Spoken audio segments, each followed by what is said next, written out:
지금 채무가 많아서 고민하시는 분들은 내가 개인회생으로 채무를 탕감하고 싶은데 나에게 어떤 불이익이 남게 되는가, 또는 월급이 압류를 당할 것 같은데 계좌나 은행 거래에 제한을 받는 것이 아닌가, 또는 채권자가 나한테 어떤 법률적으로 조치를 취할 것 같은데 여기에선 어떻게 벗어나는 것인가, 그리고 경매에 넘어가면 어떡하나, 월급 뺏기면 어떡하나, 계좌에서 돈을 못 찾으면 어떡하나, 이렇게 금융, 거래, 계좌, 월급 이런 곳에서 많은 걱정을 하십니다.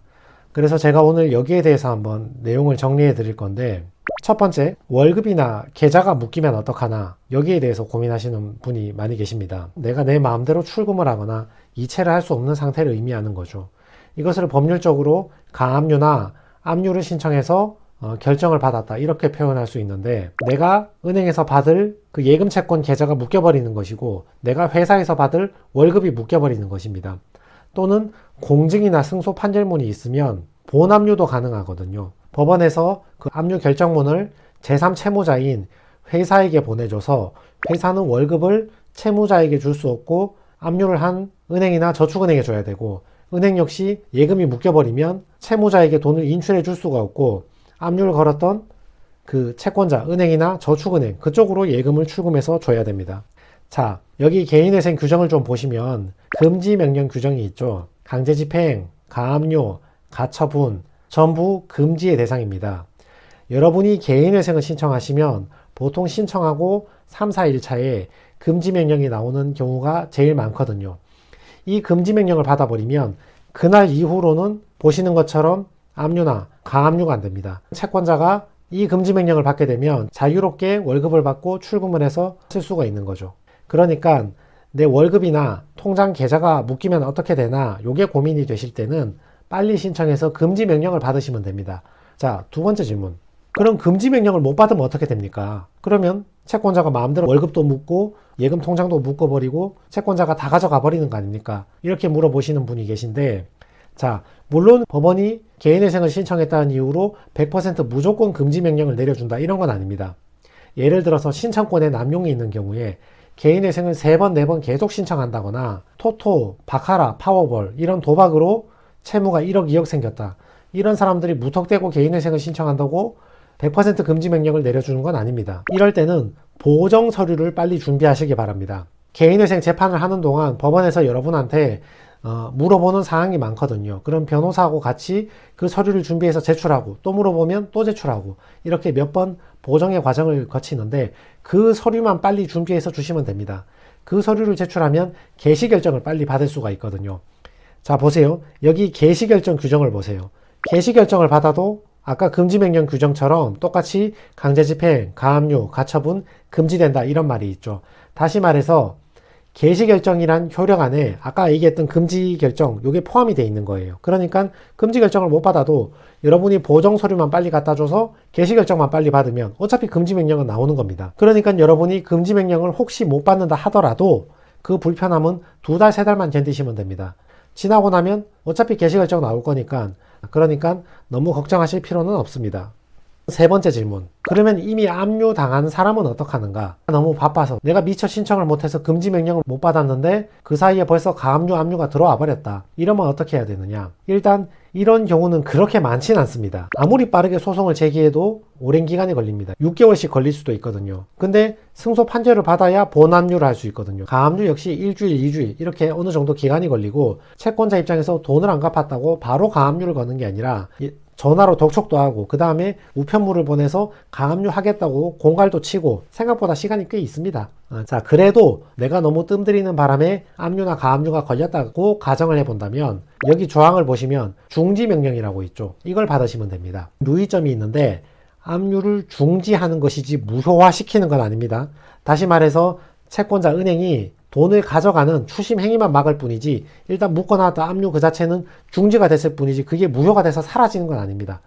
따라서 채권자가 내 월급을 딱 묶었을 경우에 한두 달치 월급이 묶인 게 있잖아요. 내 월급이 묶인 게 적립금이 되거든요. 채권자도 중지가 됐으니까 못 가져가지만, 네 번째 질문, 그게 적립금이 되었다면 그러면 그 월급은 언제 내가 다시 되찾을 수 있는가? 여기 규정을 보시면 개인회생이 인가 결정을 받으면 인가의 효력으로 강제집행, 가압류, 가처분은 효력을 잃는다, 이렇게 돼 있죠. 인가를 받으면 중지가 되는 게 아니고 실효가 된다고, 효력을 잃는다고. 그러니까 압류가 풀렸으니까 나는 묶여있는 저 돈은 내가 이제 찾아올 수 있는 거죠. 다만 단서 조항을 보시면 법원이 다르게 정하면 그러하지 아니하다, 그러하지 아니하다, 실효가 되지 않는다고요. 보통 법원에서는 인가 결정을 내릴 때 그 월급 몇 달 묶인 거 있잖아요. 그것을 변제금에 넣으라고 단서를 달아주거든요. 조건을 달아준다고요. 인가 때 법원에서 다르게 정한 거잖아요. 그 돈을 변제금으로 집어넣어야 되는 거죠. 여기서 이제 회생 덕분에 이득을 보시는 거죠. 회생을 안 했으면 신한은행이 여러분의 월급을 압류해서 다 가져갔을 건데, 회생을 했으면, 금지 명령을 받았으면 압류 자체를 못하게 막아버리는 거고, 내가 너무 늦게 회생을 신청해서 신한은행이 먼저 선수를 쳐서 압류를 했다 하더라도, 그러면 내가 중지 명령을 신청해서 더 이상 신한은행이 돈을 못 빼가게 적립을 시켜버리는 거고, 나중에 인가를 받아버리면 이 묶여있는 돈을 특정 채권자가 일방적으로 가져가는 게 아니라 어차피 내가 내야 될 변제금에 이 돈을 집어넣어버리는 거니까, 물론 그 월급이 묶여있는 몇 달 동안 감정상 내가 써야 되는 돈이 약간 묶여있으니까 언짢을 수 있지만, 어차피 압류가 된다 하더라도 최저급여, 그 금액은 압류 금지범이니까 그 돈은 쓰실 수 있으니까.